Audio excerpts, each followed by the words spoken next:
tous, prenons un moment aujourd'hui pour lire et méditer un passage du volume 1 du Livre du Ciel de Luisa Picarreta.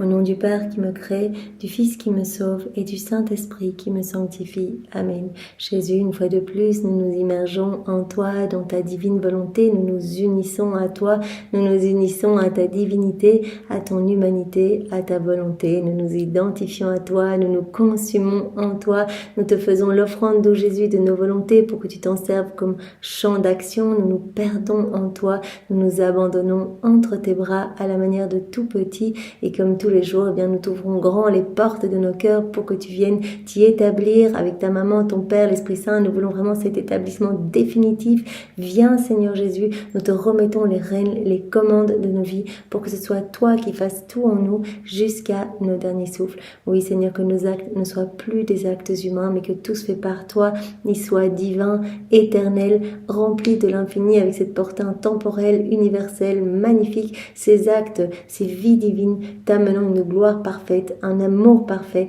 une adoration parfaite. C'est ce que nous voulons, devenir des petites sources de réjouissance pour toi, ton Père, l'Esprit Saint, pour tout le ciel, Seigneur, alors que tes plans d'amour puissent s'accomplir pour chacun de nous, que ta volonté soit faite dans nos vies, Seigneur. Oui, Seigneur, viens vraiment nous marquer du sceau royal de ta divine volonté. Remplis-nous de ton amour, de ta présence, de ton Esprit Saint. Viens particulièrement en cet instant, nous investir complètement, que ce soit toi qui parle à travers mes lèvres, que ce soit toi qui écoutes à travers les différentes oreilles, que ce soit toi qui penses, que ce soit toi qui médites, que ce soit toi qui comprenne. Oui, Seigneur, viens nous disposer pour que nous puissions accueillir tous ces mots bénis qui sont les tiens et que nous puissions vraiment nous laisser travailler par tes mains divines. Viens Esprit Saint, viens par la puissante intercession du cœur immaculé de Marie, ton épouse bien-aimée. Esprit Saint, nous ne savons pas prier, nous avons besoin de toi. Viens par la puissante intercession du cœur immaculé de Marie, ton épouse bien-aimée. Esprit Saint, comment pourrions-nous comprendre des vérités venues du ciel? Viens nous aider, Esprit Saint, viens par la puissante intercession du cœur immaculé de Marie, ton épouse bien-aimée. Alors nous allons commencer là où nous en étions arrivés hier. Donc voilà, on se rappelle bien que Luisa met par écrit, sous ordre de son confesseur, elle met par écrit les 16 années précédentes en fait, tout ce qu'elle a vécu avec Jésus. Donc on peut déjà vraiment s'étonner du temps que cela a pris pour que son confesseur lui demande, enfin une succession de confesseurs, mais que son confesseur lui demande de mettre tout par écrit. Et donc, elle nous a relaté comment Jésus a travaillé son cœur. Cela ne s'est pas fait du jour au lendemain, mais il a travaillé progressivement. Donc vraiment, elle nous a expliqué que d'abord Jésus a purifié ses relations en fait, qu'il l'a isolé du monde extérieur, qu'il l'a détaché des personnes de sa famille, des conversations futiles qu'elle entretenait avec ses proches. Il l'a détaché des choses, il l'a détaché des compliments en disant les personnes autour de toi sont volages, en fait tous les êtres humains sont volages, donc un jour ils pensent quelque chose, le lendemain ils pensent le contraire, donc ne t'attache à rien, attache-toi à moi seul. Il l'a détaché de ses pensées relatives au passé. Quand Luisa restait accrochée à ses péchés passés, Jésus lui a dit mais non, tout ça tu balayes, tu les as confessés, maintenant c'est fini, vis le moment présent avec moi. Voilà, il lui a dit vraiment de faire abstraction de tout ce qui l'entoure, de toutes les personnes autour d'elle et de tout accueillir comme venant de ses mains à lui. Donc il a dit si quelqu'un même te critique, si tu as des contrariétés, considère que c'est moi qui te dis, entends au fond de ton cœur ma voix qui te dit ma fille, je veux que tu souffres un peu pour grandir dans cette ressemblance avec moi. Donc considère tout comme venant de mes mains. Et ça, c'est quelque chose que Jésus va nous dire tout au long des 36 volumes. Abandonne-toi, fais-moi confiance et accueille tout. Parce qu'on ne va pas pouvoir vivre dans la divine volonté si on ne vit pas cet abandon qui nous est demandé. On doit vraiment dire, Seigneur, situation facile, super, merci, je te bénis, que ta volonté soit faite. Situation plus difficile, des oppositions, des critiques, des jugements, que ta volonté soit faite, Seigneur. Tu l'autorises, donc c'est pour quelque chose. Donc Jésus a vraiment dit à Luisa, elle lui a dit à de nombreuses reprises, garde tes yeux fixés sur moi. Donc pas sur les choses ici-bas, uniquement sur moi. Et puis donc Jésus a posé toutes les bases en fait qu'il va développer par la suite dans les 36 volumes, l'obéissance, la pureté d'intention et l'humilité. On sait très bien que plus tard dans les volumes, il ne va pas en rester à l'humilité. Il va vouloir l'anéantissement profond de Louisa, amener Louisa à son rien, à son néant. Et c'est ce qu'il veut faire avec chacun de nous. Si on est rempli de nous-mêmes, il n'y a pas de place pour deux volontés dans notre cœur. Donc c'est ou notre volonté à l'œuvre, notre volonté humaine, ou celle de Dieu. Donc Jésus veut vraiment qu'on se vide de tout pour qu'il puisse nous remplir, lui le tout. Et puis après, il a plongé Louisa vraiment dans l'océan de sa passion. Il s'est montré à elle, vous vous rappelez, quand elle méditait sur la passion de Jésus, il lui a demandé, donc elle entendait, elle avait déjà des locutions intérieures, il lui a demandé de méditer sur sa passion.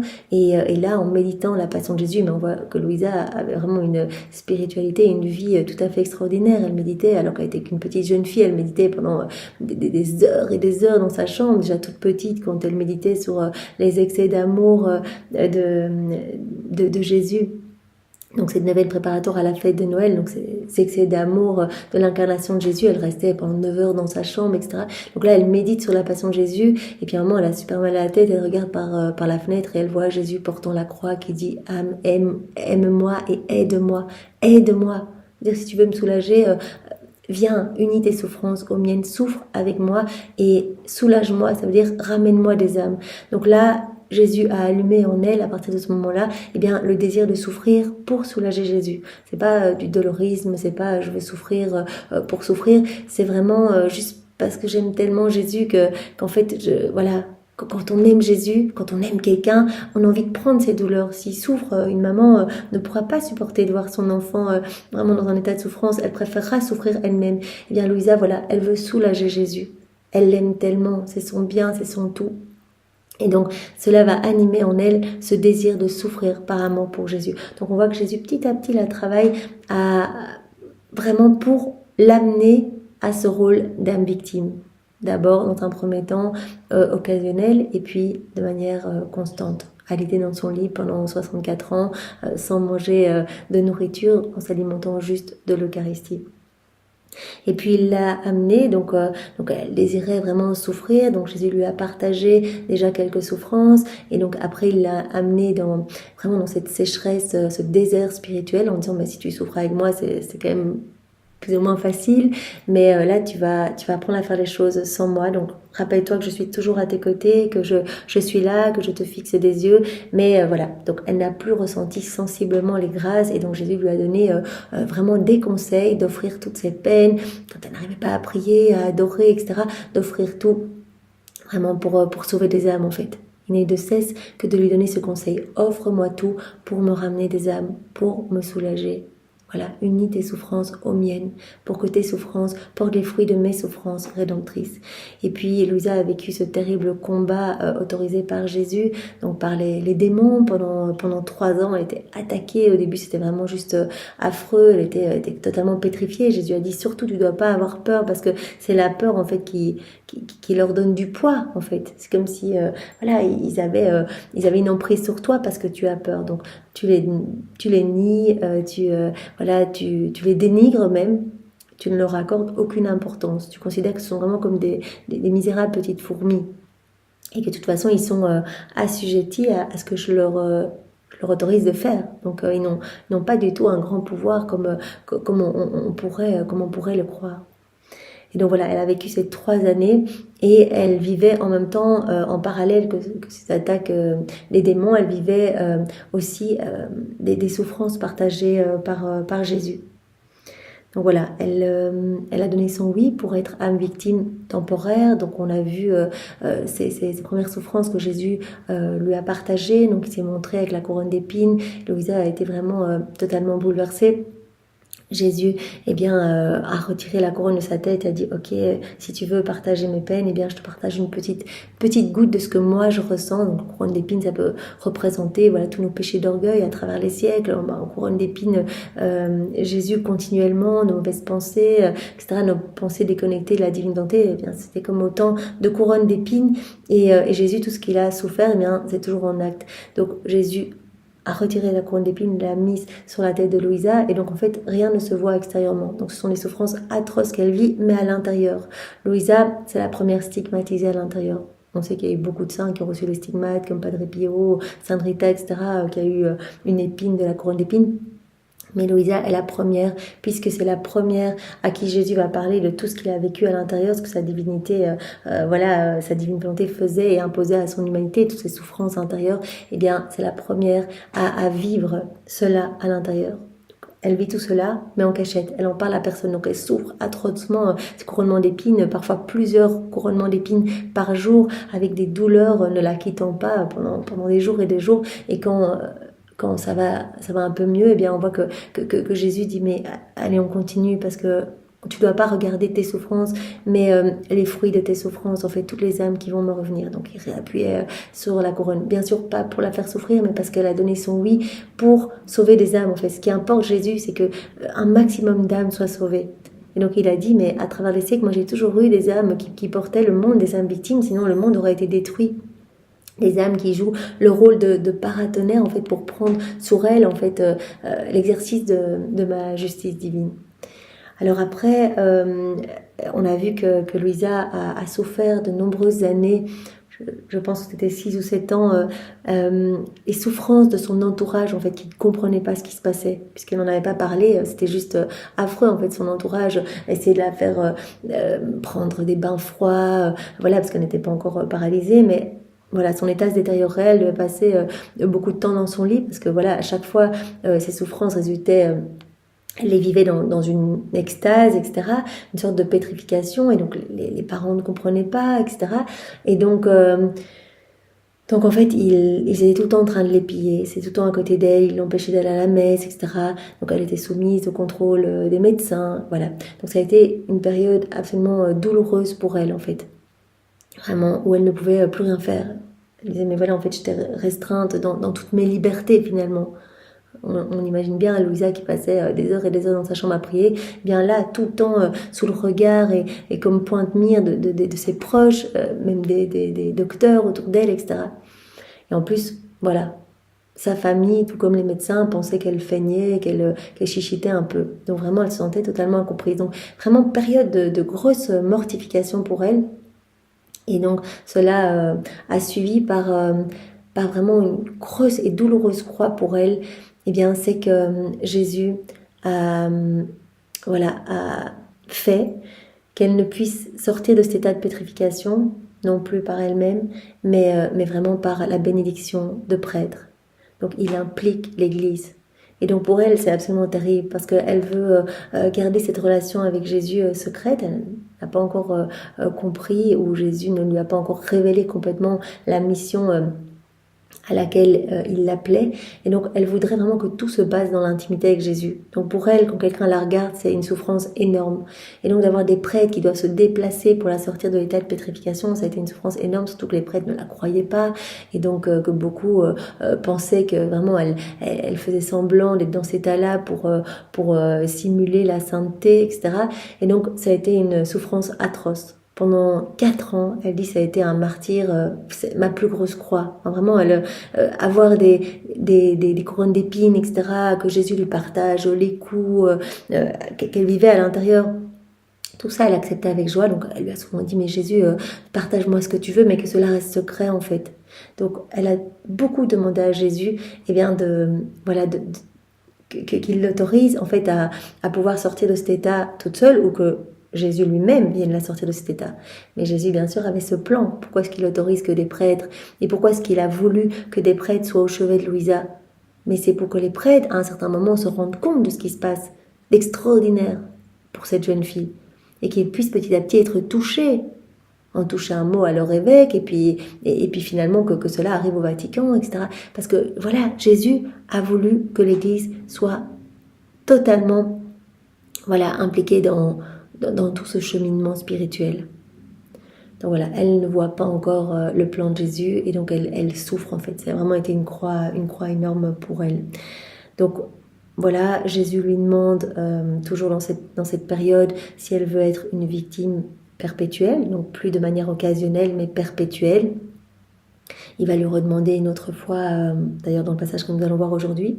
Et puis elle a ses premiers vomissements, donc ce qui va l'amener à arriver à ne plus s'alimenter du tout, en fait, sous obéissance, parce que Jésus va vraiment illuminer son confesseur pour qu'il l'autorise à ne plus s'alimenter. Enfin, dans un premier temps, il va lui demander de s'alimenter, et puis finalement, elle va pouvoir se détacher de cela. Donc Jésus, on voit vraiment qu'il fait cette grande purification autour de Louisa. Il la détache de tout pour pouvoir la travailler, puisque elle va être notre chef de file. Elle va être vraiment la dépositaire du royaume de la divine volonté. Tout ce qui est relatif à la divine volonté va être déposé en elle. C'est elle qui va former ce royaume avec Jésus. Donc, si elle avait été remplie de relations, avec des activités dans tous les sens, qu'elle pouvait quitter son lit, etc., Jésus n'aurait pas pu la travailler. Si elle avait été pleine de distractions, voilà, alors on voit vraiment que ça a été, toutes ces mortifications ont servi vraiment à la purifier, à détacher tout autour d'elle pour la préparer à vivre tout ce que Jésus a prévu pour elle. Voilà, aller jusqu'au mariage mystique, mariage avec la Trinité, mariage avec la croix. Voilà. Donc on va voir aujourd'hui une nouvelle mortification à laquelle Jésus la soumet, et ça va être vraiment le changement de confesseur. Donc elle s'était finalement attachée à son confesseur, le seul qui ne la blâmait pas, qui vraiment croyait ce qu'elle disait, etc. Mais celui-là était souvent parti. Je ne sais pas si vous vous rappelez, dans le passage précédent, il devait partir à la campagne, puis cette épidémie de choléra, on a vu que Louisa s'est offerte complètement, a dit « Jésus, mets sur moi toutes les souffrances pour que cette épidémie s'arrête ». Et donc elle a pu expérimenter la puissance de ces souffrances offertes. Quand elle s'est réveillée de son état de pétrification, quand elle est sortie de son état de douleur après 3 jours, on ne parlait plus du choléra. Donc voilà, on comprend bien, et Jésus l'a bien expliqué les jours précédents aussi, que l'exercice de sa justice divine, c'est un stratagème d'amour. Ce n'est pas quelque chose d'horrible que Dieu permet juste comme ça. Non, c'est juste pour essayer de sauver les âmes. Parce que quand les âmes se ferment à son amour, il ne sait plus quoi faire en fait. Son amour ne peut pas s'épancher librement. Son amour doit se donner, c'est dans sa nature de donner son amour. Donc cet amour bouillonne à l'intérieur du cœur de Dieu. Et donc va sortir d'une autre façon, sous forme de châtiment, de justice divine déversée, etc. Et Jésus nous avait dit aussi, dans un passage qu'on avait déjà vu dans les volumes ultérieurs, que souvent quand les éléments se déchaînent, que ce soit les grandes inondations, les grandes tempêtes, etc., en fait, c'est vraiment pour que l'homme se réveille. L'homme qui a quitté son créateur, qui était créé pour vivre dans cette union avec son créateur, et puis quand Adam a quitté la divine volonté, tous les maux ont vu le jour, et l'homme est devenu aveugle, l'homme s'est déconnecté de Dieu, il a obstrué tous les canaux de communication avec son créateur, etc. Et donc parfois les éléments se déchaînent aussi pour que l'homme ouvre les yeux et se dise « mais en fait moi je suis rien sans Dieu ». Et on avait terminé par ce petit passage où le confesseur de Louisa lui disait mais en fait on a eu un grand prédicateur les derniers jours, il s'appelait en fait choléra, parce que ce prédicateur, donc il disait ça sur le ton de l'humour, ce prédicateur a ramené beaucoup d'âmes à l'église, il y a beaucoup d'âmes qui se sont confessées, il y a beaucoup d'âmes qui sont revenues prier, etc. Des âmes qui nous tournaient complètement le dos, elles sont revenues, donc se sentant proches de la mort, en fait leur âme leur âme est revenue à Dieu. Et donc c'est vraiment important de comprendre que voilà, parfois l'exercice de la justice, c'est vraiment pour que les âmes soient sauvées en fait. C'est vraiment une énième façon que Dieu trouve pour essayer de nous ramener à lui en fait. Voilà, donc on commence aujourd'hui avec la suite du passage. Pendant ce temps, le Seigneur préparait une autre mortification pour moi. Elle me frappa après que le fléau du choléra fut passé. La mortification consistait en des changements rapides de confesseur. Celui que j'avais à ce moment-là était membre d'un ordre religieux et était appelé à une vie sobre par ses supérieurs. Donc Jésus autorise que le confesseur qui convient à Louisa soit envoyé un peu loin, qu'il soit envoyé dans un ordre religieux et qui soit appelé à rester confiné dans son ordre religieux. J'étais satisfaite de lui parce qu'il était le seul à ne pas me faire souffrir. Tout le tumulte que j'ai raconté plus haut m'était fait par d'autres prêtres pendant que ce confesseur était à la campagne. Donc ces 4 années de martyr, les prêtres qui ne la croyaient pas, qui l'ont laissée pendant, je ne sais pas si vous vous rappelez, pendant 10 jours dans un état de pétrification, pour un qui ne voulait pas venir, pour un autre, pendant 18 jours aussi, mais comme une morte, sans pouvoir s'alimenter, sans pouvoir boire, rien du tout. Juste pour regarder si ce n'était pas faux en fait. Parce qu'il se disait, mais peut-être que si c'est faux, elle va devoir à un moment se lever, aller manger, etc. Donc juste pour la narguer. Donc vraiment des souffrances qu'elle a endurées, elle dit, mais c'était pas avec ce confesseur qui me plaisait bien. Ce confesseur-là, il me croyait, il me sortait de mes états de pétrification, etc. Ces visites étaient isolées à cause du choléra, mais ce confesseur-là était souvent à la campagne et ces visites étaient isolées à cause du choléra, donc j'ai enchaîné toute une multitude de confesseurs que mes parents trouvaient pour me sortir de mon état de pétrification. Et je souffrais beaucoup de son absence parce que plus volontiers que les autres, il consentait à me réanimer. On voit bien que c'était un des seuls qui consentait vraiment volontiers à la sortir de cet état de léthargie, on est que les autres, faisaient des thèses, disaient mais si on ne vient pas, est-ce qu'elle va sortir par elle-même, etc. Ne la croyaient pas. Très chagrinée, j'eus recours à notre Seigneur et lui montrai ma souffrance. Avec son habituelle tendresse, Jésus me dit, « Mon enfant, ne sois pas chagriné pour cela. Je suis le Seigneur des cœurs, et je peux les tourner ou les tordre comme il me plaît. Si ton confesseur t'a fait du bien, il n'était que mon ambassadeur, qui recevait tout de moi et te donnait comme je décidais. » Donc ça, c'est vraiment très intéressant. Jésus dit, « C'est moi qui suis aux commandes de tout. T'as abandonné entre mes bras, c'est moi qui gère tout. » Donc ce confesseur, s'il te plaisait, c'était comme mon ambassadeur, il recevait tout de moi, il te donnait comme moi je le voulais, comme moi je décidais.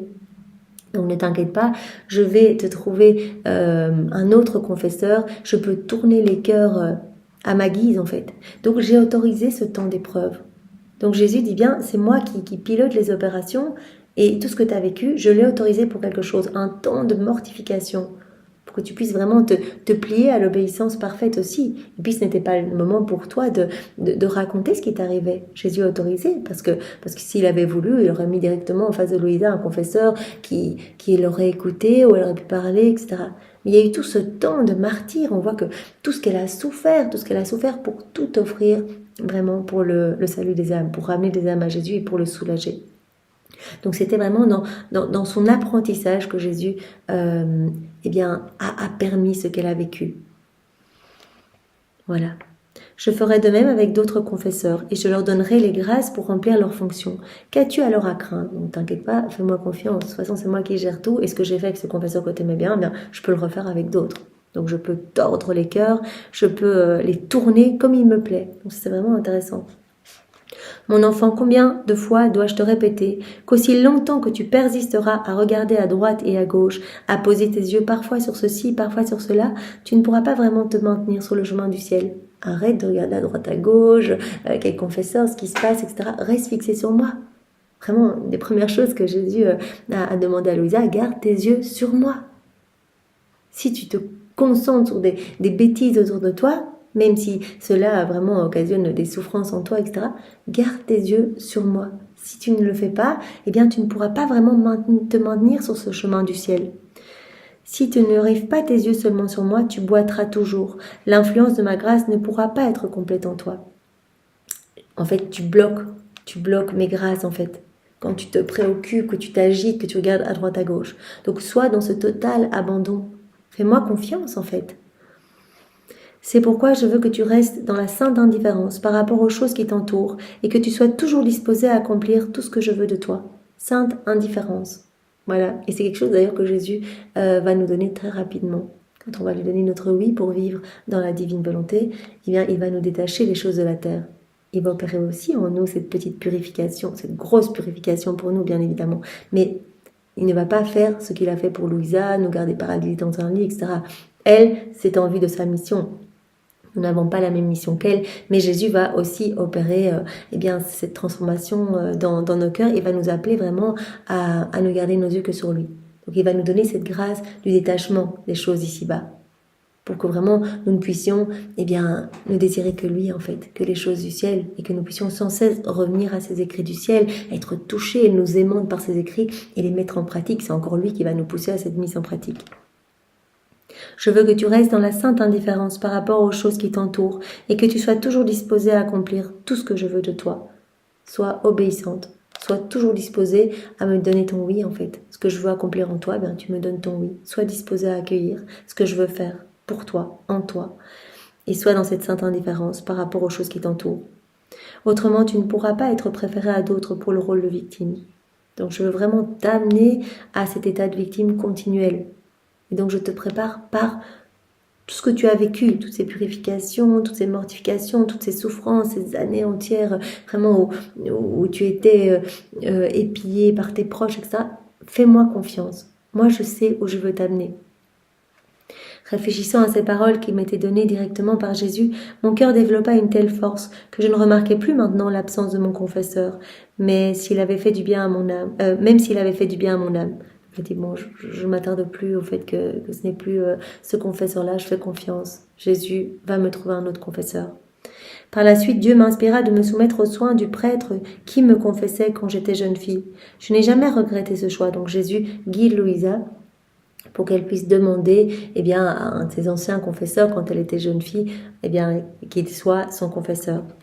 De fait, je me suis souvent exclamé à Dieu, « Puisses-tu toujours être béni, ô Seigneur, tu m'as confondu quand tu as tiré parti de ce qui me semblait dommageable à mon âme, et que pour ta plus grande gloire, tu as transformé cette situation en bienfait pour moi. » On a dit, en fait, ça a été un super confesseur, et donc je n'ai eu de cesse que de bénir le Seigneur, qu'il a vraiment transformé une situation qui me semblait dommageable, voilà, la perte de ce confesseur qui me rendait triste, il a transformé cette situation en grand bienfait pour mon âme.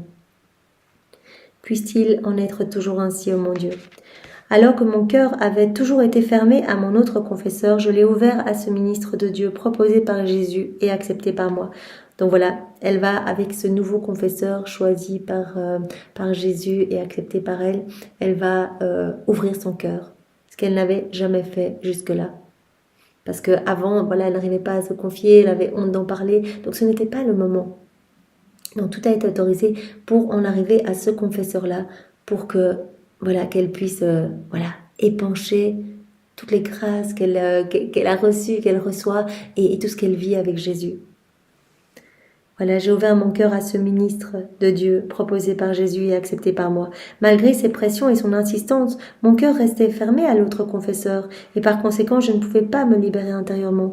Il essayait de toutes les manières de me faire parler, mais la simple pensée d'avoir à dire à un autre ce qui se passait entre Jésus et moi produisait en moi tant d'embarras et d'aversion que c'était comme si j'avais eu à confesser les plus affreux péchés, lequel, merci à Dieu, je ne suis pas consciente d'avoir commis, et pour lequel je n'ai d'ailleurs pas de penchant. Donc elle dit avec mon ancien confesseur que j'aimais vraiment bien, qui faisait du bien à mon âme, qui était vraiment gentil, etc. J'arrivais pas à épancher mon cœur. Même s'il me demandait, j'arrivais pas à lui parler de ce que je vivais avec Jésus, etc. Je pouvais rien lui dire en fait.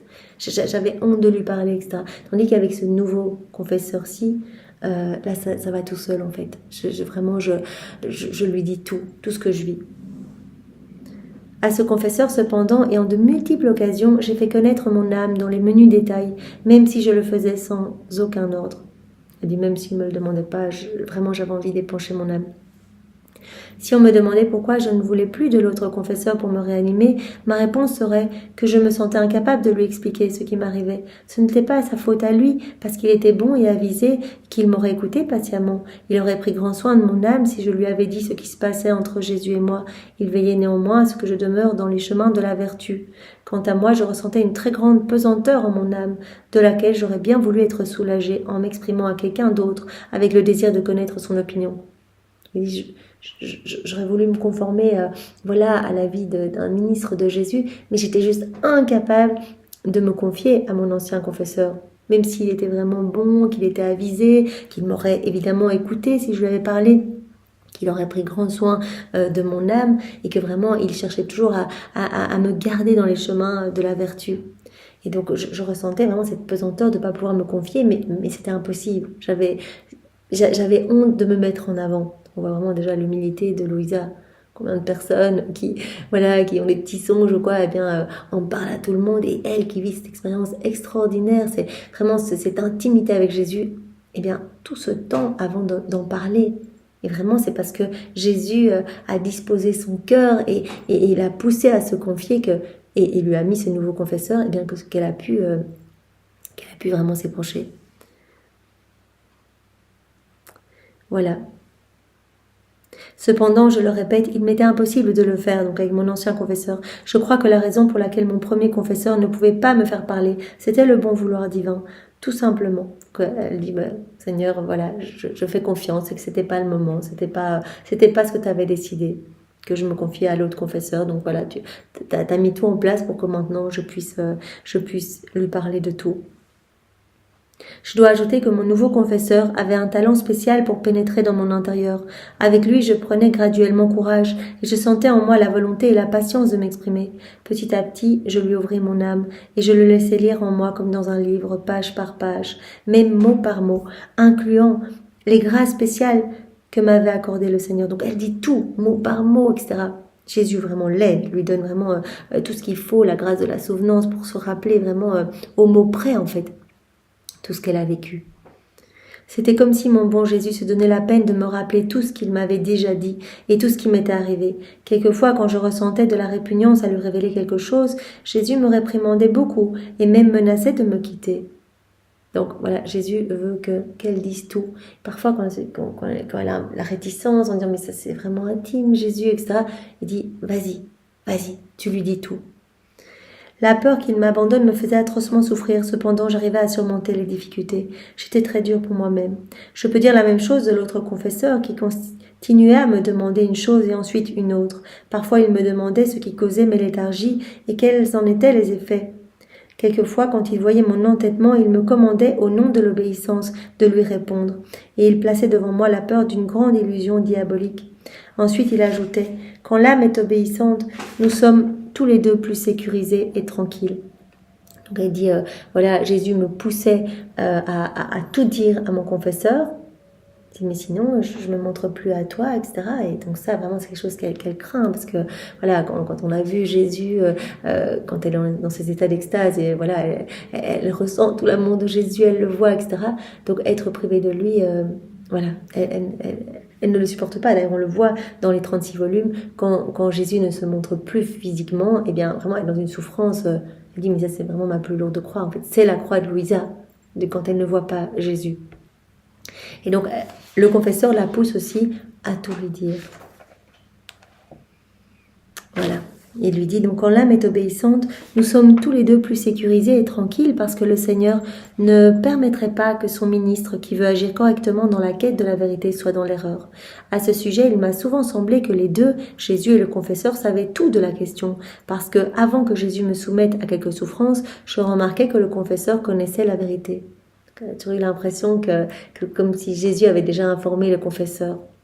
Je me disais en moi-même, il vaut mieux tout lui dire tout de suite que de garder le silence, puisque déjà il sait tout. Et si je garde le silence, qui sait s'il ne sera pas alors amené à changer sa façon de faire. Voilà, elle a besoin de s'épancher, parfois elle retient des informations qui voilà, c'est difficile, elle a de la réticence à tout dire. Jésus la pousse à tout dire, à mettre tout, vraiment à tout donner comme détail pour que tout soit mis par écrit.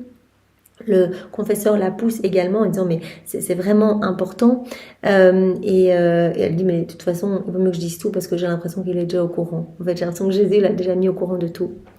Tout cela n'arrivait pas avec mes confesseurs des années précédentes qui non seulement ne m'ont jamais questionné ni n'ont essayé de chercher la vérité sur mes états de pétrification, par exemple si ça provenait de Dieu ou des démons ou si c'était causé par une maladie corporelle. Bref, ils ne demandaient rien, ils ne disaient rien. Donc tous ceux voilà, qui remplaçaient son confesseur précédent, qui était à la campagne, qui lui était gentil, qui demandait à Louisa ce qui se passait, pourquoi ces états de léthargie, mais elle ne pouvait pas, n'arrivait pas à lui ouvrir son cœur. Elle l'aimait bien parce qu'il était bien disposé, qu'il la sortait vraiment de son état de pétrification. Mais ce n'est pas comme avec ce nouveau confesseur où là, elle peut vraiment épancher son cœur, vraiment. Et quand elle n'arrive pas à donner certains détails, Jésus dit vas-y. Et son confesseur la pousse également. Et elle dit mais par contre, celui qui était à la campagne, bon, il voulait savoir, mais tous les autres, ils n'ont jamais cherché à savoir ce qui se passait. N'ont jamais cherché la vérité sur mes états de pétrification. Par exemple, si ça provenait de Dieu ou des démons, ou si c'était causé par une maladie corporelle. Bref, ils ne demandaient rien, ils ne disaient rien. Toutefois, moi j'étais très désireuse de savoir si j'étais, oui ou non, ajustée à la volonté de Dieu quand je portais la croix qu'il m'envoyait. Je souffrais beaucoup quand j'étais incapable de trouver la patience de la porter. Donc elle a dit que ça a été vraiment un grand état de souffrance, en fait. Non seulement de ne pas être cru, etc., mais que ses confesseurs précédents ne s'intéressaient pas du tout à ce qu'elle vivait. Et elle aurait voulu savoir si elle était ajustée ou non, ajustée à la volonté de Dieu quand elle portait la croix qu'il envoyait, qu'il autorisait pour elle. D'autre part, quand le second confesseur a appris que le Seigneur se montrait à moi et qu'il me demandait si je voulais remplir le rôle de victime, il me dit que je devais dire à Jésus, « Seigneur, je ne veux pas et je ne devrais pas accepter la souffrance à laquelle tu veux me soumettre jusqu'à ce que j'aie la permission de mon confesseur. Si tu désires que je sois victime, va en premier lieu à lui pour lui demander son consentement afin qu'il n'ait pas de ressentiment envers moi. » Donc le nouveau confesseur de Louisa dit, en fait moi je voudrais que tout ce que Jésus veut te partager comme souffrance, tu puisses me demander à chaque fois l'autorisation. Voilà, que tu sois assujetti à cette obéissance. Donc si je te dis oui, tu peux souffrir ce que Jésus veut te partager, alors que tu puisses accueillir cette croix que Jésus veut pour toi. Mais si je dis non, eh bien que tu ne le fasses pas. Voilà, que ta décision puisse être vraiment assujettie à mon oui. Voilà. Quand Jésus te demandera de souffrir, je veux que tu viennes me demander l'autorisation, la confirmation, mon oui en fait.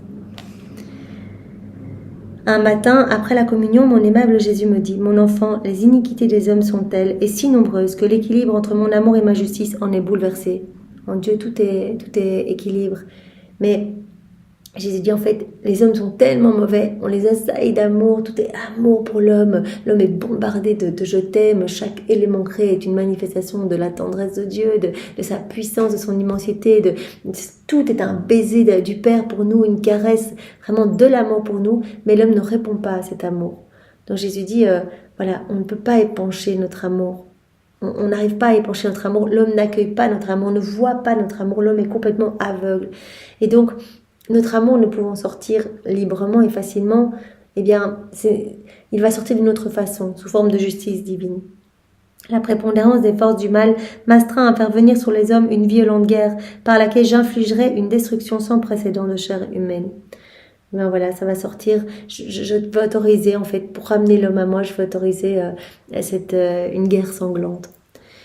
Puis, tout en larmes, il ajouta, donc on voit vraiment que ça fait souffrir Jésus. Il préférerait en fait déverser son amour, qu'on soit tous heureux, qu'on accueille son amour, qu'on se laisse façonner par son amour, qu'on réponde à son amour. On a été créé vraiment pour être l'exutoire de l'amour de Dieu. Chacun de nous, les petits tabernacles vivants de notre Créateur. On a été créé pour tenir compagnie à notre Créateur, pour accueillir tout cet amour et vraiment nous laisser remplir par cette tendresse divine et y répondre, être dans cette danse d'amour avec Dieu. Donc Jésus souffre en fait de voir l'homme vraiment dans un si pitoyable état qui court en fait sur le chemin de la perdition. Oh, j'ai donné à l'homme, je leur ai donné aux hommes des corps pour être des sanctuaires dans lesquels je comptais me réjouir. Voilà, l'homme doit être une résidence royale pour son Créateur. On a été créé pour accueillir Dieu en nous, pour accueillir notre Créateur en nous. Je leur ai donné des corps pour être des sanctuaires dans lesquels je comptais me réjouir. Plutôt, ils en ont fait de putrides fausses sceptiques. Et oui, quand on agit seul, sans Dieu, Jésus a dit, en fait, les hommes étouffent ma vie divine dans leur cœur. Et donc, ça commence à sentir mauvais. En fait, quand il n'y a pas de vie dans un corps, il se putréfie, il commence à se décomposer et sentir mauvais. Eh bien, quand les hommes agissent dans leur volonté propre, ils étouffent cette vie divine en eux. Et donc, leur âme devient comme une grosse fosse sceptique qui sent mauvais, en fait. Et Jésus nous a dit, tout au long des 36 volumes, en fait, c'est moi la divine volonté, je suis placée sur la croix. Je peux rien faire, je peux pas créer, je peux pas embellir l'homme, etc. En fait, je suis comme menottée, je suis comme divin architecte, mais je peux pas construire. Je suis comme le divin agriculteur, je peux pas semer. Je ne peux rien faire. Et je vois l'homme qui est en train de se perdre. Je vois mes enfants difformes, mes enfants qui donnent la nausée à tout le ciel. Voilà, je ne me reconnais plus dans mes enfants. L'homme a été créé à notre image, à notre ressemblance. Là, l'homme est comme défiguré par le péché, en fait. Quand Jésus a été flagellé, il a dit, mais voilà, c'est pour vous donner une idée aussi. Voilà, regardez comme mon humanité est lacérée, vraiment, et en sang, et difforme, des bleus partout, etc. Et bien voilà, l'âme devient comme ça, gangrénée par le péché. Et donc Jésus dit à un moment, il faut que l'homme revienne à son Créateur. Et donc pour que l'homme reconnaisse Dieu, on va devoir passer par des purifications. voilà, des choses plus difficiles pour que l'homme se remette à genoux, que l'homme offre son cœur à son Créateur, revienne à ce pourquoi il a été créé.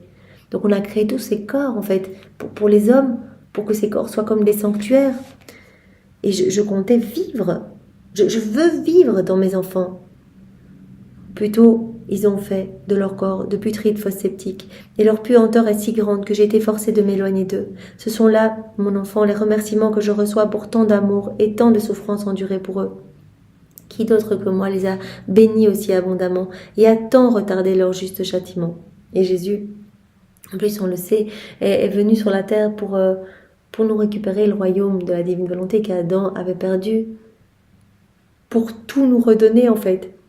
Il est venu sur la terre pour vraiment refaire toutes nos vies dans la divine volonté.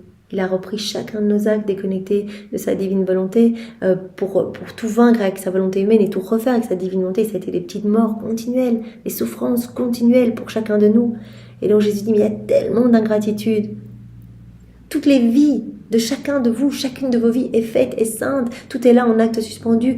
J'attends votre retour dans mes bras pour que vous puissiez être propriétaire de tout en fait. Je veux que vous soyez vraiment des enfants de lumière. Donc il y a tant d'ingratitude, tout est pour l'homme.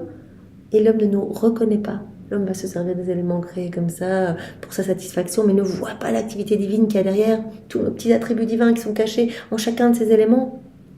La divine volonté conserve ces attributs divins partout. Voilà, la force de Dieu dans le vent, son immutabilité dans les cieux, sa puissance dans les vagues, sa lumière, sa chaleur dans le soleil. Enfin, il y a des cadeaux cachés partout. Et Dieu bombarde l'homme d'amour. Et l'homme ne répond pas à cet amour. Donc Jésus dit, mais quelle ingratitude! Je ne reçois pas les remerciements qui me sont dus. Qui d'autre que moi les a bénis aussi abondamment et a tant retardé leur juste châtiment? Personne n'a été comme moi. Et quelle est la cause de leur si grande perversion? Ce n'est rien d'autre, mon enfant, que les biens excessifs que je leur ai donnés. J'ai tout donné à l'homme. Et l'homme s'enfonce de plus en plus dans sa perversité et dans son éloignement, en fait. Maintenant, je vais leur enseigner la manière de revenir à leur devoir par les plus dures punitions. Donc, à un moment, voilà, l'homme, ça va pas du tout. À un moment, je vais exercer ma justice divine pour que l'homme revienne à moi. À la suite de ces propos de Jésus, mon cœur était inondé d'amertume à la pensée qu'un Dieu si bon pouvait être aussi bafoué par l'ingratitude des hommes, et qui pourrait aussi dire quelle était ma souffrance quand je pensais à ceux qui allaient être punis par le fléau de la guerre. Pour eux, j'éprouvais un grand désir de souffrir plutôt que de les voir livrés à ce terrible châtiment. Donc à nouveau, elle ressent vraiment dans son cœur tellement d'amour pour Jésus qui est si bafoué. C'est vrai que si on a envie, c'est grâce au souffle de Dieu. Donc même notre souffle, on doit être déjà dans la louange. Tout, si on boit et que l'eau nous abreuve, c'est parce que c'est la divine volonté qui permet que l'eau nous abreuve. Sinon, elle ne nous abreuverait pas. Si on se réchauffe au coin du feu, c'est parce que c'est la divine volonté qui permet que le feu donne de la chaleur, etc. Donc tout nous est donné, tout est cadeau, mais l'homme ne remercie pas. Et donc Louisa, elle ressent une telle compassion pour Jésus, une telle tristesse de voir l'amour de Jésus bafoué, piétiné. Et aussi, elle ressent de la compassion par rapport à tous ses frères et sœurs, la famille humaine qui vont vivre en fait l'exercice de la justice divine. Pour eux, j'éprouvais un grand désir de souffrir plutôt que de les voir livrés à ces terribles châtiments. J'essayais d'apaiser le Seigneur par toutes sortes de supplications. Je lui dis au saint époux, épargne-leur ce fléau de ta justice. Si leurs iniquités sont aussi grandes que tu dis, il y a encore l'immense mer de ton sang dans laquelle tu peux les plonger. Ainsi, ils pourront en ressortir purifiés et ta justice sera satisfaite. Donc elle essaye en fait. Elle dit, mais Jésus, on peut plonger toute l'humanité dans ton sang pour les purifier plutôt que passer par cette purification via l'exercice de ta justice. Et je te le dis pour toujours, si tu ne trouves pas d'endroit que tu aimes, viens vers moi quand tu le désires. Je t'offre mon cœur afin qu'en lui, tu puisses trouver le repos et la joie. Voilà, si tu trouves du mépris, des crachats, des coups dans chaque cœur, que tu es crucifié dans chaque cœur, viens dans mon cœur, elle dit. Moi, je t'aimerai toujours et je t'offre tout ce que je suis pour t'apporter du repos et de la joie. Même si mon cœur est un cloaque de péché et de défauts, avec l'aide de ta grâce si efficace, je suis disposée à le purifier et à le faire devenir comme tu le veux. Oh mon bien, sois apaisé. Donc on voit vraiment quelle humilité, parce que voilà, Louisa, si elle est à ce tel degré, elle est déjà à ce degré de sainteté, vraiment elle est préparée par Jésus pour le mariage mystique. Mais elle se voit encore comme, comme un abîme de misère face à la grandeur de Dieu, comme elle l'a dit toutes les pages précédentes, vraiment je suis trop mauvaise, je suis cativa, etc. C'est face à l'amour de Dieu. Elle se sent mais comme celle qui ne répond pas, qui ne répond pas, Dieu qui l'inonde d'amour et elle voudrait faire plus pour son Créateur. Oh mon bien, sois apaisé, s'il est nécessaire et utile, je t'offre le sacrifice de ma vie, je le ferai volontiers, si je peux voir ton image surgir de ce dur fléau. Donc, elle donne son grand oui pour être une âme victime de manière continuelle. Jésus lui a déjà demandé à demi-mot, c'était hier il me semble, ici en fait, Jésus dit mais regarde l'ingratitude humaine. Et donc il suscite à nouveau en Louisa cette compassion en fait, comme il a vraiment fait naître ce désir de souffrir par amour pour Jésus en se montrant avec la croix ou en se montrant couronné d'épines, etc. Là, il lui dit, mais c'est juste affreux comme l'homme, en fait, vient piétiner notre tendresse. Je veux m'offrir à toi. Je t'offre le sacrifice de ma vie. Je le ferai volontiers si je peux voir ton image surgir de ce dur fléau. Me coupant la parole nette, Jésus me dit, enfant bien-aimé, si tu veux volontairement t'offrir pour souffrir, pas sporadiquement comme par le passé, mais continuellement, j'épargnerai sûrement les hommes. Tu veux t'offrir comme victime, âme victime, mais de manière continuelle. Ça veut dire, 64 années dans son lit, etc. Souffrance continuellement, sans interruption. Sais-tu comment je ferai? Je te placerai entre les deux, entre ma justice et l'iniquité des hommes. Quand je voudrais appliquer ma justice en envoyant sur eux des fléaux, te trouvant au milieu, tu seras frappé, mais eux seront épargnés. Donc tu vas jouer le rôle de tampon, en fait, de paratonnerre. Tu vas te placer entre notre justice divine et les hommes, en fait, et leur iniquité. Donc quand notre justice, s'exercera, c'est toi qui prendras les coups, entre guillemets, à la place de tes frères et sœurs. Tu seras frappé, mais eux seront épargnés. Si tu es prête à t'offrir ainsi, je suis prêt à épargner les hommes. Autrement, je ne peux plus être apaisé, ni ne peux m'abstenir plus longtemps. Après ces paroles, je restais consternée et totalement confondue. Ma nature fut secouée, je tremblais, mais voyant que Jésus attendait un oui ou un non, je dis en me forçant pour parler. Ô mon divin époux, je suis prête à faire tous les sacrifices que tu voudras, mais compte tenu de mon expérience passée, comment nous y prendre avec le confesseur qui, quand il vient de temps en temps, demande que je ne m'offre pas pour des souffrances sans avoir au préalable son consentement. Vous vous rappelez, le confesseur a dit, je voudrais maintenant, tu es sous obéissance, que tu me demandes chaque fois mon consentement pour souffrir.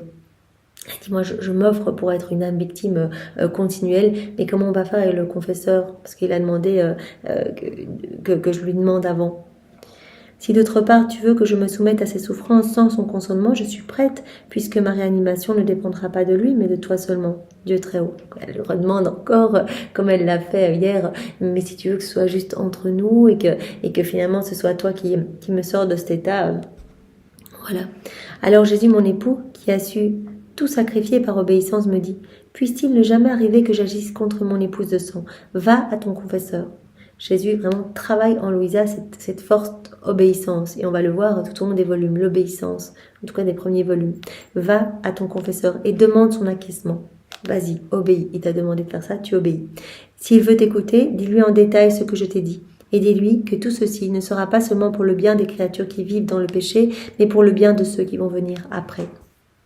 Voilà, que ton rôle d'âme victime, va non seulement permettre d'éviter beaucoup de l'exercice de justice pour les hommes, donc va vraiment permettre aux hommes d'éviter des choses vraiment, mais aussi pour toutes les personnes à venir.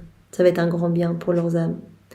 Il en va de ton plus grand bien que tu te soumettes à ces souffrances ininterrompues et presque mortelles, car dans l'état futur dans lequel tu es invité à être, à travers l'obéissance, je te purifierai, de manière à ce que ton âme soit digne de ton mariage mystique avec moi. Donc Jésus veut vraiment eh bien, la purifier, en fait, par ses souffrances qu'elle va vivre continuellement et par vraiment cette parfaite obéissance. Il purifie son âme en vue voilà, de ce mariage mystique qu'il veut avec elle. Par la suite, j'aménagerai ta dernière transformation en moi afin que nous deux puissions devenir un, comme deux cierges fondus par un même feu, sont fusionnés et deviennent un seul corps. Ainsi unis, nous deviendrons de la même pensée, du même amour et de la même œuvre de réparation. Donc je vais te purifier pour te préparer vraiment voilà, par toutes ces souffrances et ton obéissance parfaite, je vais te purifier en vue du mariage mystique, que tu sois digne de ce mariage avec moi. Et puis je vais t'amener après, par la suite, je vais t'amener à, vraiment, je vais te transformer en moi, pour que nous puissions devenir uniquement un. Je veux vraiment te fondre en moi, que tu sois fusionné en moi. Comme deux bougies qui seraient fondues l'une dans l'autre. On ne sait plus qui est qui. À moins qu'il y ait deux couleurs différentes, mais sinon, si elles sont fondues, eh bien, voilà, elles forment une bougie unique à la fin. Nous deviendrons de la même pensée, du même amour et de la même œuvre de réparation. Je te transformerai en moi, et moi en toi, pour que tu puisses être crucifié en moi, avec moi et pour moi.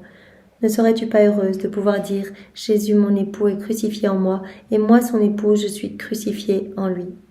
Il en sera bien ainsi, parce qu'il n'y aura plus rien qui te fasse dissemblable de moi.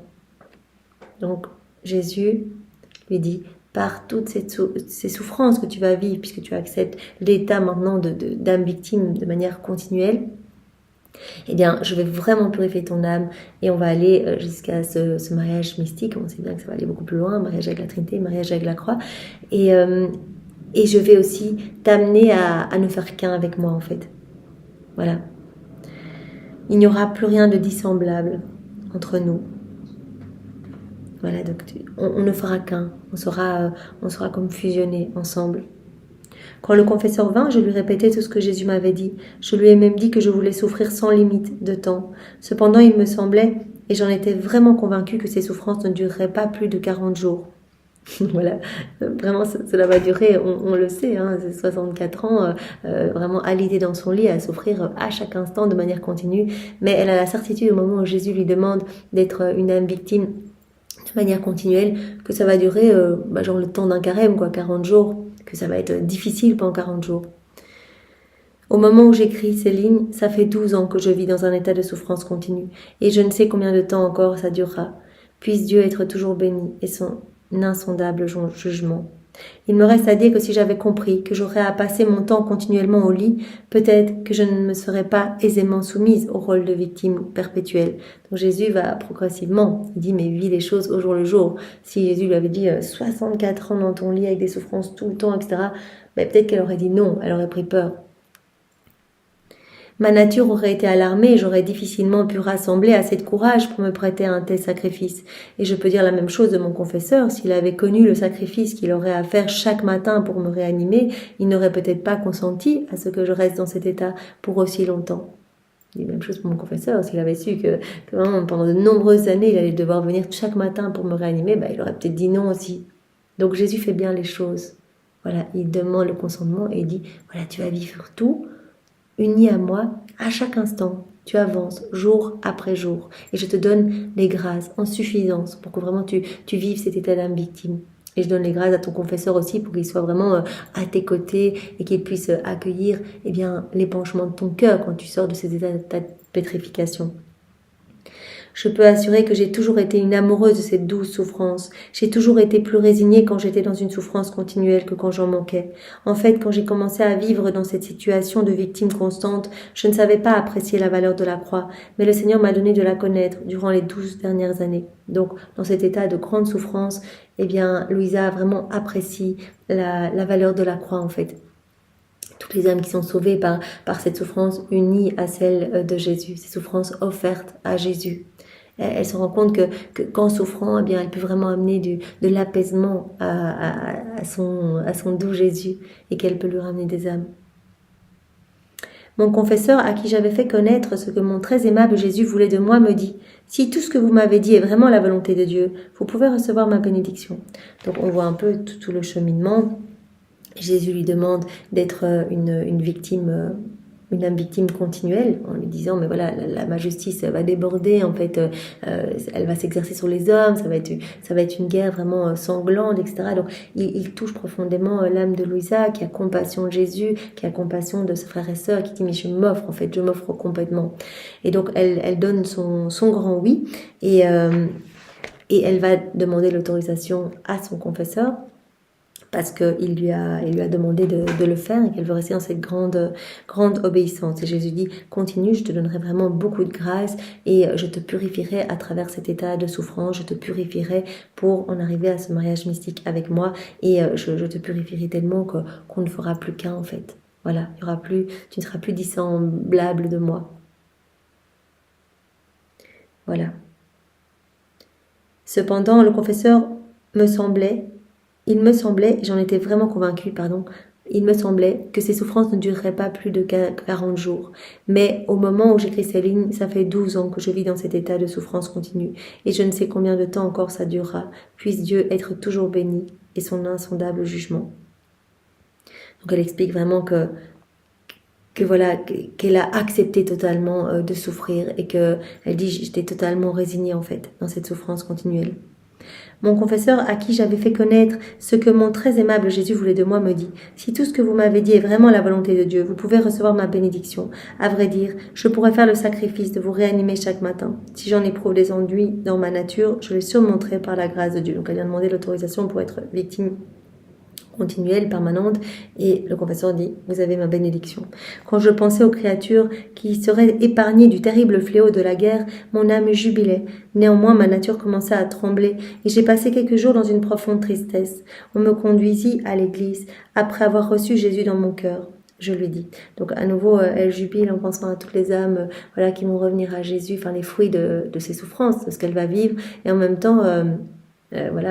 sa nature humaine qui la prend un petit peu en se disant mais qu'est-ce que je vais souffrir, et donc elle dit voilà, ma nature commençait à trembler, et donc elle se rend à l'église. Après avoir reçu dans mon cœur Jésus, je lui dis, très doux Jésus, vois la mer tourmentée dans laquelle mon âme est plongée. Plutôt que d'être dans une paix tranquille et de te remercier pour les lumières données à mon confesseur, lui qui m'a permis de faire dans l'obéissance ce que tu attends de moi, me voici soudainement troublée et confuse.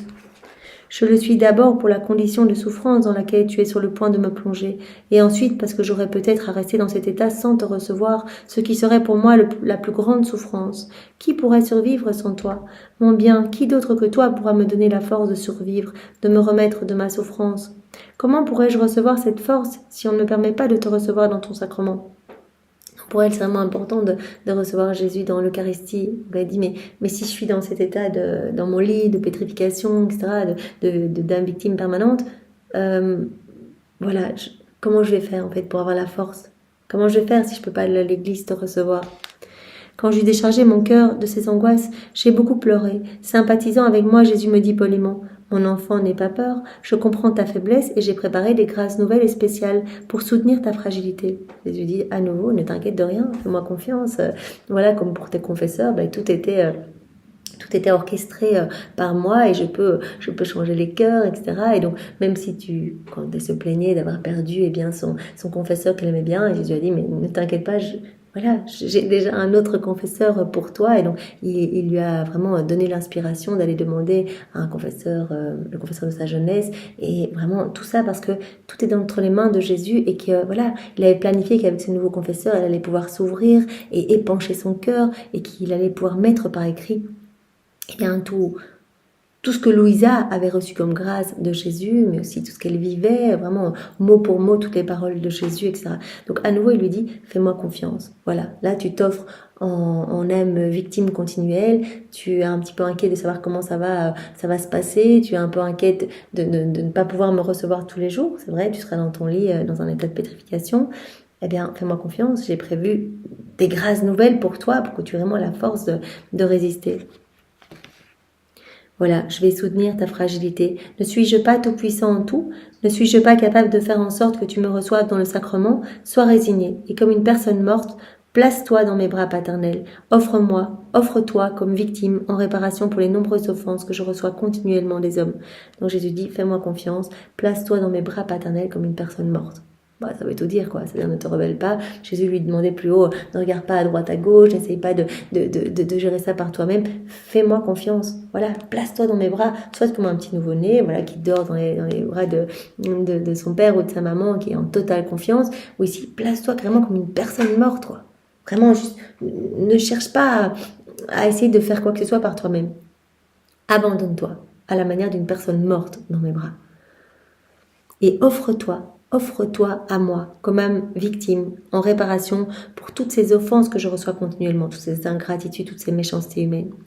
Alors tu pourras sauver ceux qui méritent la discipline. Si tu veux faire le sacrifice volontaire de toi-même en te donnant comme victime d'amour, d'expiation et de réparation, je promets de ne pas laisser passer un jour sans que tu aies une visite. Jusqu'à maintenant, tu venais à moi, mais je t'assure à présent que je viendrai te visiter sans manquer. Je prépare de nouvelles grâces pour soutenir ton âme. Voilà, tu as peur de ne pas pouvoir me recevoir tous les jours dans son sacrement, et d'ailleurs on va le voir par la suite. Il y a un petit hôtel qui va être installé dans la chambre de Louisa, elle aura la messe dans sa chambre, etc. Donc Jésus va tout organiser en fait pour que vraiment elle puisse avoir la force de continuer dans cet état vraiment d'âme offerte en réparation, et bien pour les péchés des hommes. Offre-toi et je te promets que je viendrai te voir tous les jours. Tu auras ma visite tous les jours. Jusqu'à maintenant, c'est toi qui venais à moi. Mais je t'assure qu'à présent, c'est moi qui viendrai te visiter sans manquer, tous les jours. Ces visites pourront être courtes, mais elles seront toujours un bénéfice et une grande consolation pour ton âme. Es-tu satisfaite? Et parce que je connais ton adhésion à ma volonté, sache que dès à présent, tu es déjà une victime permanente, dans un état de souffrance perpétuelle, en accord avec ma volonté. Je te demande cela pour la réparation des péchés que d'autres créatures ont commis. Voilà. Tu m'as donné ton oui. Ouais, et tu me l'as donné dans la divine volonté, et bien maintenant, tu es cette victime permanente, cette âme victime offerte en réparation, et bien pour les péchés de tes frères et sœurs, tout ce qu'ils ont commis. Comment décrire les grâces que le Seigneur commença alors à m'accorder? Il est impossible pour moi de relater tout ce que mon aimable Jésus a fait pour moi à partir de ce jour jusqu'à aujourd'hui, surtout s'il s'agit de décrire avec exactitude chacune de ces grâces. Afin de satisfaire la sainte obéissance qu'on m'impose sans pitié, je le ferai de mon mieux en m'efforçant de ne pas omettre les grâces les plus intimes que je trouve si difficiles à révéler. Donc voilà, son confesseur lui demande bien de tout mettre par écrit, enfin de tout lui dire, et c'est lui qui met par écrit toutes les grâces qu'elle a reçues. Elle dit, mais c'est vrai que j'ai été inondée de cadeaux et de grâces depuis que j'ai donné mon oui pour être vraiment une victime permanente. Concernant la promesse déjà mentionnée qui m'a été faite par Jésus, je dirais qu'il a toujours été irréprochable. Promesse de venir chaque jour, il est toujours venu. Il a tenu sa promesse du commencement jusqu'à présent, et je crois qu'il la tiendra jusqu'à la fin. Je me souviens bien de ce qu'il m'a dit le premier jour où j'ai dû garder le lit. Bien-aimé de mon cœur, je t'ai placé dans cette condition pour pouvoir plus librement venir à toi et te parler. En effet, dès le commencement, je t'ai libéré du monde extérieur et des occasions d'avoir affaire aux créatures. Donc Jésus va lui dire le premier jour où voilà, elle va être dans cet état alité au lit, etc. Il va lui dire, en fait, c'est mon travail en toi. C'est moi qui t'ai libéré voilà, du monde extérieur, etc. Pour pouvoir venir plus librement te parler, te travailler, te façonner. En effet, dès le commencement, je t'ai libéré des occasions d'avoir affaire aux créatures du monde extérieur. Je t'ai ainsi purifié intérieurement de manière à ce qu'aucune pensée ou affection de la terre ne reste en toi. Je les ai remplacées par des pensées célestes, toutes remplies d'amour pour moi. Donc voilà, on n'a pas bien sûr le même rôle que Louisa. Jésus n'a pas la même mission pour nous que celle bien sûr qu'il avait pour Louisa en l'isolant du monde, mais peut-être qu'à notre petite échelle, Jésus va aussi opérer ces purifications. En tout cas, cela va se faire dans la divine bonté. On va vivre cette purification, ce détachement des choses de la terre, ce détachement des choses du monde. Et vraiment, on va sentir son amour croître en nous, sa vie se développer en nous. Donc il explique bien à Louisa que tout ce qu'elle a vécu, voilà, toutes ces années de souffrance, etc., ces oppositions avec sa famille, avec les prêtres, ces périodes de sécheresse, les démons, etc., tout ce que Jésus a autorisé, c'était pour en arriver à vraiment à purifier son âme, pour la travailler et la préparer à vraiment à accueillir eh bien, toutes les vérités relatives à la divine volonté. Maintenant que toute autre chose t'est étrangère, que je t'ai vraiment détaché de tout et que nous sommes devenus familiers, je veux t'identifier à moi-même. afin que ton corps, aussi bien que ton âme, puisse être à ma disposition pour être un perpétuel holocauste devant moi. Tout ça, ça a été une préparation pour que tu sois là, âme victime, pour moi, offerte pour moi. Voilà. Parce que au milieu de tous ces périples, je te parlais, au milieu de toutes ces épreuves, je t'enseignais, etc. Et on a vraiment fait grandir cette intimité entre nous, cette familiarité.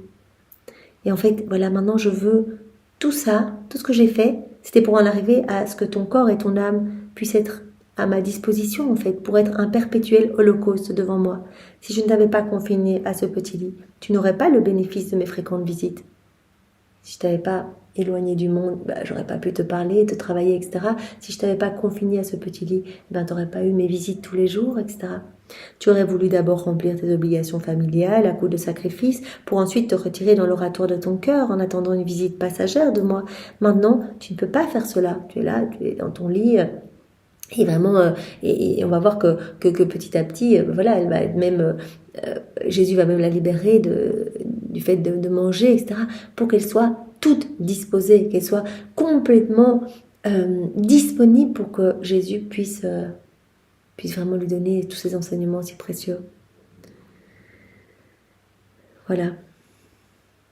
Maintenant, tu ne peux pas faire cela, aller voir à droite, à gauche, etc. Tu es dans ton lit, tu es là, nous sommes seuls et il n'y a personne pour déranger notre conversation ou pour nous empêcher de nous communiquer nos joies et nos souffrances. En me ressemblant, tu peux participer à la joie et au bonheur que quelques bonnes personnes me donnent, de même qu'à l'amertume et à l'oppression qui me viennent de ceux qui sont méchants. Donc je te fais participer à toutes mes joies que les âmes bonnes me donnent, mais aussi à toutes les peines et toutes les amertumes que d'autres moins bonnes me donnent.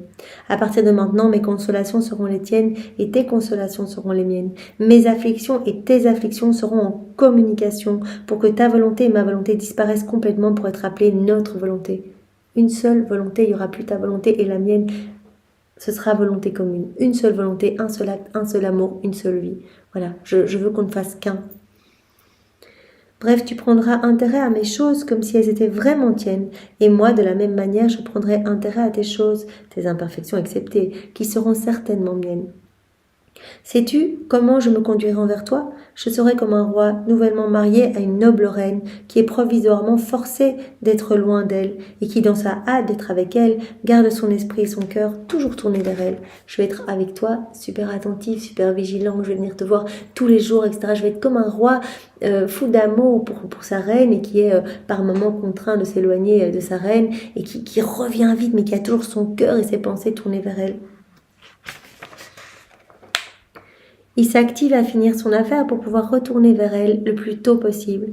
Une fois qu'il y est, ses yeux sont tournés vers elle pour voir si elle montre quelques signes de regret de son absence et s'il veut lui parler. Il donne congé aux personnes qui l'entourent, l'amène avec lui à ses appartements et ferme la porte. Il place une personne de confiance au dehors comme garde pour que personne ne puisse interrompre leur conversation ou entendre leurs secrets. Seul à seul, ils se communiquent leurs pensées. Donc Jésus dit, c'est comme ça que je veux être avec toi en fait. Voilà, je t'ai dépouillé de tout, je t'ai détaché du monde extérieur, des personnes autour de toi, etc. Pour que tu sois tout à moi, en fait, pour que je puisse te communiquer mes peines, que je puisse te communiquer mes joies, que je puisse épancher mon cœur dans ton cœur, te confier tous mes secrets, toutes les vérités du ciel, etc. Que nous puissions converser ensemble. Si quelqu'un voulait imprudemment priver le roi et la reine de leur isolement et les déranger, eh bien cette personne serait immédiatement arrêtée comme une perturbatrice de la paix du roi et serait sévèrement punie. J'ai agi de manière semblable en te plaçant dans cet état. Je t'ai isolé de tout. C'est moi qui ai tout orchestré pour que tu sois seul là, pour que tu sois disposé à accueillir toutes mes paroles et que je puisse vraiment déposer dans ton cœur toutes ces vérités que je vais te donner. Donc Jésus vraiment... On voit bien que c'est lui qui a tout organisé pour faire de Louisa, cette âme dépositaire de tout le royaume de la divine volonté. Il a dit là plus haut, si tu avais été encore capable de sortir de ton lit, tu aurais été manger avec ta famille, tu aurais parlé, tu serais perdu dans des conversations à droite à gauche, tu serais sorti, tu aurais été parler avec les paroissiens de l'église, etc. Je veux que tu sois uniquement centré sur moi, juste moi. Voilà, que tu n'aies pas d'autre pensée que moi. Donc, cet isolement complet de Louisa parce qu'elle a ce rôle si important. J'ai agi de manière semblable en te plaçant dans cet état. Et malheur à celui qui s'aviserait de déranger ses dispositions. Ça n'aurait pas seulement pour effet de me déplaire, mais ça m'amènerait à le punir. Es-tu contente de cela ? Eh bien Seigneur, nous allons en rester là pour aujourd'hui. C'est magnifique, tu nous as à nouveau montré que c'était toi qui étais aux commandes de tout. Voilà, que ces nouvelles mortifications de Louisa, dans ces changements fréquents de confesseurs, eh bien en fait, voilà, elle a vu plus tard que c'était vraiment pour plus grand bienfait pour son âme, parce qu'elle a pu vraiment se confier à ce nouveau confesseur. Voilà, elle s'est offerte en âme victime perpétuelle et voilà, elle a eu la grâce, comme elle le dit, en fait, de vivre tout au jour le jour, en fait, parce que si elle avait su que cela allait durer si longtemps, elle n'aurait peut-être pas donné son oui, c'est ce qu'elle dit. Donc elle dit, mais en fait, voilà, je pensais que ça allait durer 40 jours et finalement, voilà, ça fait déjà 12 ans que je suis dans cet état là de souffrance continuelle, mais que de grâce, en fait, que de grâce. Et donc vraiment, elle est poussée, Jésus la pousse à tout dire à son confesseur pour que tout soit bien noté, en fait, toutes ces visites que Jésus lui accorde chaque jour. Il lui a dit, mais je viendrai chaque jour à tes chevets. Et donc Jésus a terminé en disant, mais voilà, c'est moi qui ai purifié tout autour de toi, qui ai tout balayé autour de toi pour te mettre dans cet état et dans cette disposition pour accueillir eh bien, tout ce que je veux te donner en fait. Pour que je puisse à ma guise façonner ton âme, te purifier en vue de ce mariage mystique, de ce mariage avec la Trinité, ce mariage avec la croix, pour vraiment que tu sois... voilà, que tu sois semblable à moi, parce que je veux aller plus loin en fait, je veux que tu sois identifié à moi et qu'on n'ait qu'une seule volonté en commun. Merci Seigneur eh bien, de nous faire avancer petit à petit à travers ce premier volume, parce que tu nous donnes en même temps, tu ne fais pas que nous enseigner à travers Louisa, tu places des choses en nous aussi, l'obéissance comme nous avons vu aujourd'hui, l'humilité, Louisa voilà, qui accepte d'être vraiment réduite à rien dans son lit. Voilà, tu nous enseignes aussi le saint détachement et nous verrons demain ce passage qui est si beau, mais là on n'a pas le temps de le faire aujourd'hui, mais ce passage si beau, Jésus appelle Louisa vraiment à cette grande pauvreté en fait, à être vraiment, à ne pas s'attacher aux choses futiles et matérielles autour d'elle, pour être pleinement à lui en fait. Donc c'est très très beau et nous savons bien que tu places ces semences, des biens dont tu nous parles dans nos cœurs Seigneur, et que vraiment quelque chose s'opère en fait, quelque chose s'opère vraiment en nous. Nous te bénissons Seigneur pour cet enseignement et que tu nous as donné à travers notre sœur Louisa, et pour te remercier eh bien nous t'enveloppons comme tous les jours de l'amour de Maman Marie. Nous te donnons, nous te réoffrons ces baisers, ces caresses, ces mots tendres qu'elle avait l'habitude de te dire. Nous voulons vraiment t'envelopper dans son manteau céleste. Nous t'offrons l'amour de ton Père. Nous t'aimons avec l'amour de l'Esprit Saint, avec l'amour trinitaire. Nous t'aimons avec toute la création, avec tous les anges, tous les saints. Nous t'aimons avec l'amour de Louisa. Nous te réoffrons tous les actes accomplis dans la divine volonté par Adam dans son état d'innocence, par Maman Marie, la totalité de ses actes, par justement notre sœur Louisa, et par toutes les âmes à la suite de Louisa. Et nous t'offrons également tous les actes d'amour de tous les saints de tous les temps accomplis dans une volonté humaine. On te réoffre tous ces actes, tous ces martyrs, ces mortifications, ces jeûnes, ces prières, ces dévotions. Voilà, on récapitule tout, on te réoffre tout Seigneur, et on te donne toute la gloire que ces actes auraient dû te donner s'ils avaient été accomplis dans ta divine volonté. Voilà Seigneur, et nous te gardons dans nos bras et nous te supplions eh bien, de nous garder enchaînés à ton cœur, que rien ni personne ne puisse nous détacher de toi Seigneur, vraiment que nous ne puissions voir que toi, n'entendre que ta voix, ne parler que de toi, que nos cœurs ne palpitent que pour toi. Voilà, nous voulons être seulement les yeux fixés sur toi. Voilà ce conseil que tu donnes tous les jours à Louisa, ne regarde pas à droite à gauche, sois comme vraiment une personne mais morte dans mes bras. Donc ne t'agite pas, ne cherche pas toi-même à régler tes problèmes, abandonne-toi. Et ça c'est vraiment la clé. Notre âme ne pourra pas s'élever dans le soleil de la divine volonté, on ne pourra pas vivre dans la divine volonté si on n'est pas totalement résigné, abandonné. Voilà, que ta volonté soit faite Seigneur. Eh bien voilà, donne-nous Seigneur, puisque vraiment tu nous donnes quand tu nous parles, donne-nous cette grâce d'un plus grand abandon entre tes bras. Sois béni Seigneur. Au nom du Père et du Fils et du Saint-Esprit. Amen. Passez une belle journée, soyez tous bénis. Au revoir.